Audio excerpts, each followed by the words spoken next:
China thinks the global order works in a manner that is akin to thinking America, walking America, talking America, that China does not need to follow, or the world does not need to follow exactly what they think is right or wrong. And with Trump coming in and completely disrupting what the world order looked like, it seems like China does have a window to say, well, you can make massive turnarounds, U-turns, and we all should sit and keep accepting your changed world order. That's not going to be the case.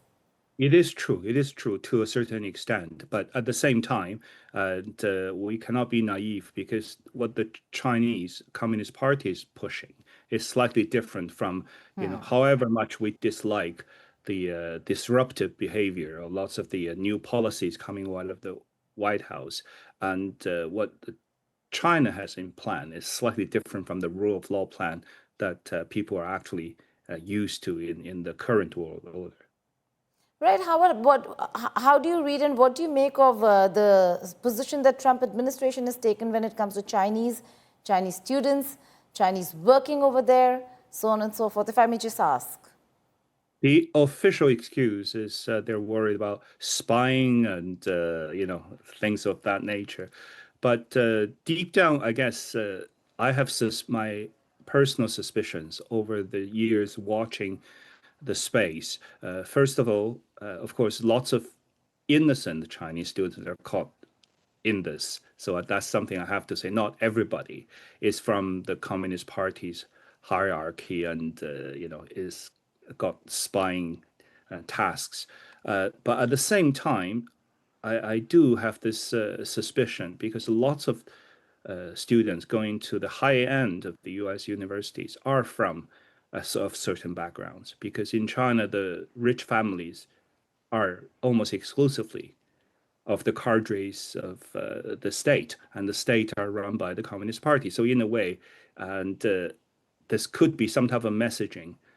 For me, I think the U.S. government, in its negotiation over its frustration dealing with the Chinese government, whether it's in the matter of trade or defense or peace and security in Asia Pacific, many things, but they may not be able to openly leverage on certain things. If tariffs didn't work, let's see, if your children are studying here, maybe I can use them. Like, that's my suspicion. Of course, I don't have any direct proof, but that's something I think it's worth thinking about.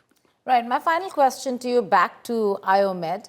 The fact that, and I go back to the whole question of disputes, the fact that there are so many disputes that China is involved in, will there be red lines in this IOMed? Like, people cannot go take the issue of mediating peace on Taiwan, on any island in the South China Sea, or for that matter, an issue when it comes to India, Pakistan, particularly Taiwan. Would those be red lines for China? I think because it's organized by China, it's run in Hong Kong, in the Chinese territory, and some of the things are just go without saying.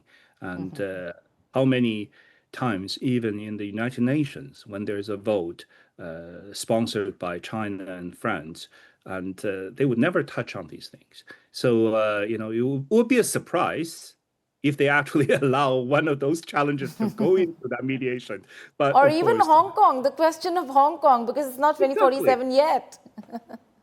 Not only that, we're seeing Hong Kong journalists, independent unions, one by one are disappearing. Yes. Even the dissidents who run away from Hong Kong, their family members are being detained in Hong Kong. So when they start to talk about how Hong Kong is a showcase for rule of law, I guess many around the world would have a bit of a laugh, at least over the claim. But of course, it's a matter of perspective at the end of the day.